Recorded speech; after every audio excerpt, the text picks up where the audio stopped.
नेपाल भारत का एक मित्र देश है। हिमालय की गोद में बसा ये देश अपनी सुंदरता और विविधता के लिए दुनिया भर में प्रसिद्ध है। ज्यादातर भारतीयों के दिमाग में नेपाल शब्द आते ही बस एक नेपाली लड़के की इमेज बन जाती है, लेकिन नेपाल बहुत ही विविधता से परिपूर्ण देश है। आज के इस वीडियो में हम नेपाल के बारे में आपको कुछ ऐसी बातें बताएंगे जो आपने पहले कभी नहीं सुनी होगी। तो दोस्तों, इस वीडियो को लास्ट तक जरूर देखिएगा। जब 19वीं और 20वीं शताब्दी में पूरा भारतीय उपमहाद्वीप ब्रिटेन के कब्जे में था, तब नेपाल ही ऐसा देश था जो आजाद था। नेपाल में कोई स्वतंत्रता दिवस नहीं मनाया जाता, क्योंकि नेपाल दुनिया के उन चुनिंदा देशों में से है जो कभी किसी देश का गुलाम नहीं रहा। नेपाल को साउथ एशिया का सबसे पुराना देश माना जाता है। नेपाल में 80 जातीय समूह हैं और 123 से ज्यादा भाषाएं हैं। नेपाल दुनिया के उन अनोखे देशों में से है जहां इतनी विविधता होने के बावजूद भी आज तक कोई दंगा फसाद नहीं हुआ। हिमालय का अधिकांश हिस्सा नेपाल में आता है। हिमालय को भारत की सरजमी से देखते हुए हम सोचते हैं कि हिमालय भारत का ही हिस्सा है, लेकिन ये अधूरा सच है। माउंट एवरेस्ट के साथ साथ हिमालय का अधिकांश हिस्सा नेपाल में आता है। दुनिया में नेपाल का झंडा ही ऐसा है जिसके 4 कोने नहीं हैं। इसके अलावा सभी देशों के झंडों के 4 कोने होते हैं। नेपाल के झंडे में 2 ट्रायंगल हैं, जिनमें से एक ट्रायंगल हिमालय की पहाड़ियों का प्रतीक है, तो दूसरा ट्रायंगल नेपाल के 2 धर्मों का, हिंदुइज्म और बुद्धिज्म का प्रतीक है। नेपाल दुनिया भर में अपने खूंखार गोरखा सैनिकों के लिए प्रसिद्ध है। गोरखा सैनिकों का मूल सिद्धांत है कि डरपोक होने से ज्यादा अच्छा है मर जाना।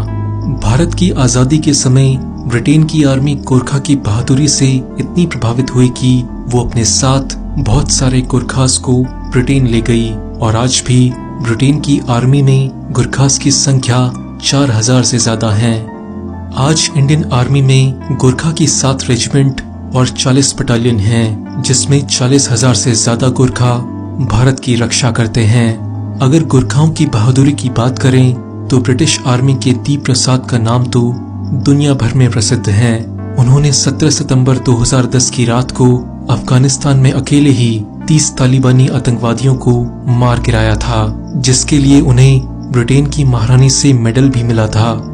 जहां भारत में लोग मॉडर्न बनने के नाम पर नमस्ते करने की प्रथा को धीरे धीरे छोड़ रहे हैं, वहीं नेपाल में आज भी लोग नमस्ते की मुद्रा में हाथ जोड़कर एक दूसरे का अभिवादन करते हैं। कुछ समय पहले तक नेपाल एक हिंदू राष्ट्र था, लेकिन अब वो एक सेकुलर देश है।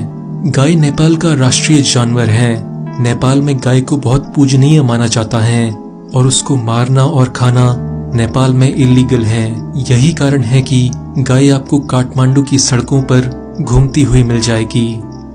आप सबने एक रहस्यमयी जानवर येती के बारे में तो जरूर सुना होगा। माना जाता है कि ये जानवर नेपाल की पहाड़ियों में रहता है। माउंट एवरेस्ट पर सबसे पहले चढ़ाई करने वाले एडमंड हिलेरी ने भी इस जानवर को खोजने के लिए एक अभियान चलाया था। नेपाल की खूबसूरती का आप इसी बात से अंदाजा लगा सकते हैं कि नेपाल में वर्ल्ड हेरिटेज साइट्स की सबसे ज्यादा डेंसिटी यानी कि घनत्व है। काठमांडू वैली के 15 किलोमीटर के अंदर ही 7 से ज्यादा वर्ल्ड हेरिटेज कल्चरल साइट्स हैं। दुनिया में केवल नेपाल ही ऐसा देश है जहां जिंदा देवी का कॉन्सेप्ट है, जिसे कुमारी कहा जाता है। कुमारी का मतलब नेपाली में वर्जिन होता है।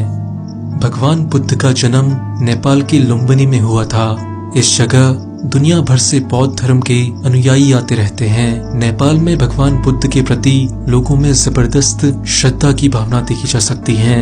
इसके साथ साथ महाशिवरात्रि नेपाल का बहुत बड़ा त्योहार है। दुनिया की 10 सबसे ऊंची पर्वत चोटियों में से 8 नेपाल में है। इसमें 8,848 मीटर की ऊंचाई वाली माउंट एवरेस्ट सबसे ऊंची है। माउंट एवरेस्ट को नेपाली भाषा में सागर माता कहा जाता है, जिसका मतलब है आसमान की देवी। नेपाल कभी चरस तंबाकू आदि के लिए बहुत फेमस था, लेकिन अब यहाँ चरस तंबाकू खरीदना, बेचना और इस्तेमाल करना गैर कानूनी है। नेपाल में चिड़ियाओं की 870 से ज्यादा स्पीशीज हैं। आप जानकर हैरान होंगे कि चिड़िया की इतनी स्पीसीज तो पूरे यूरोप में भी नहीं पाई जाती। नेपाल दुनिया की उन चुनिंदा देशों में से है जहां आपको बंगाल टाइगर और एक सिंग वाला राइनोसोरस एक साथ देखने को मिलेंगे।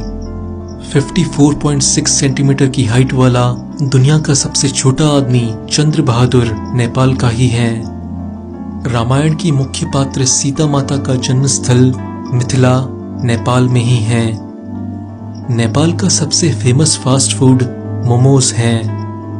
जहां भारत में हर हफ्ते संडे को छुट्टी होती है, वहीं नेपाल में हर शनिवार को छुट्टी होती है।